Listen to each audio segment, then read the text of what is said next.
Well, not everyone has the space or the budget to put a full-blown koi pond in their backyard. So today we're going to talk about how I set up a mini pond in my greenhouse to bring the sights and sounds of a pond into a smaller package.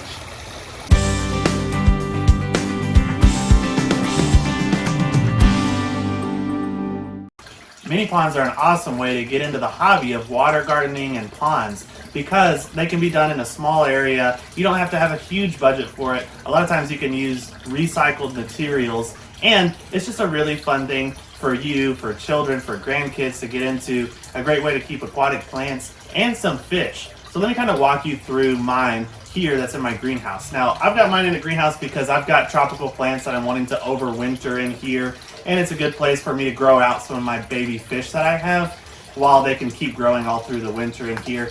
But these can be put anywhere as long as you have moving water and you use fish that are appropriate for outdoors in North Texas. You can do one of these outdoors and it'll be just fine all winter long. Your fish will be fine, and the plants that you choose will be fine if you choose the right plants. Now, the way I've built mine, this is just a watering trough. This is a plastic watering trough. It's 110 gallon capacity, so I've got it about 95 to 100 gallons in here now. And it's a really good size for having some fish, having some plants, and having a good amount of just noise and tranquility. It's really fun. It really brings me into this greenhouse, into a space that I normally don't use all that much except for in the winter, but having this in here has just really brought life into this area. Now, what I did is, obviously got it level and set up.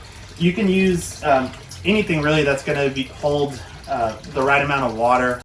Aquascape makes what's called a Aqua Garden mini pond kit that we also have available at Smith's that works really well. It's going to be a lot smaller package, but it's got a really cool way of filtering the water, and it's a really attractive feature. Some people use the galvanized cattle troughs. There's just, anything that your imagination wants and whatever materials you have on hand.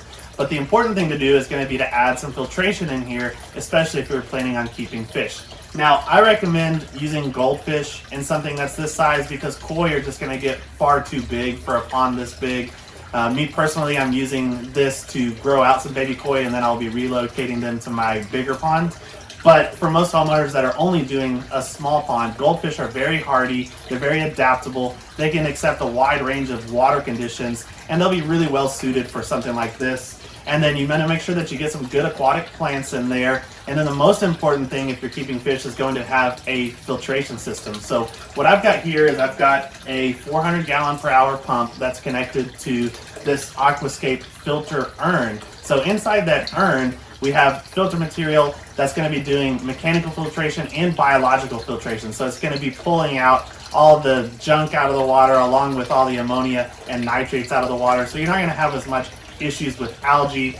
That in conjunction with the water plants are going to give you a really good water quality and keep your fish healthy. So the main thing is you want to have circulating water, and if you're going to be circulating water, you might as well circulate that water through a filter and get that water cleaner as you're doing it. So this is a really fun way to get your hobby in place in your yard and just get into the world of water gardens, which are just so fun and so awesome. So let me show you the inside of this Aquascape filter urn.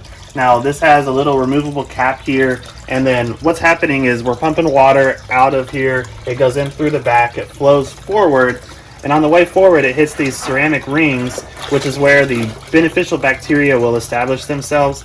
And then it's got a filter pad that's going to be filtering out all the big debris out of the water.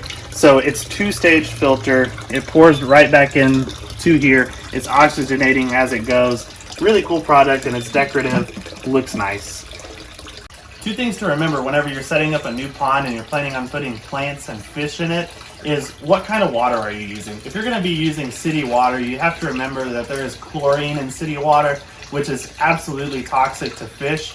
So if you want to be able to put fish in right away, you need to use something called a pond detoxifier or a dechlorinator. So that's going to make that water readily available to put fish in it right away once you put this in here. It works within minutes. So if you're really eager to get some fish and get this going, then this is a product you want to use that you have to use unless you're going to be using, well water or rainwater that's not including chlorine. Another thing that's really, really good to use is a pond starter bacteria. because as I mentioned, the fish are going to create waste in the form of ammonia, and then you need the bacteria that are going to convert that ammonia into nitrites and nitrates, and that will be consumed by your plants and by your filter. And that's going to help keep your water clean, clear, and keep your fish healthy.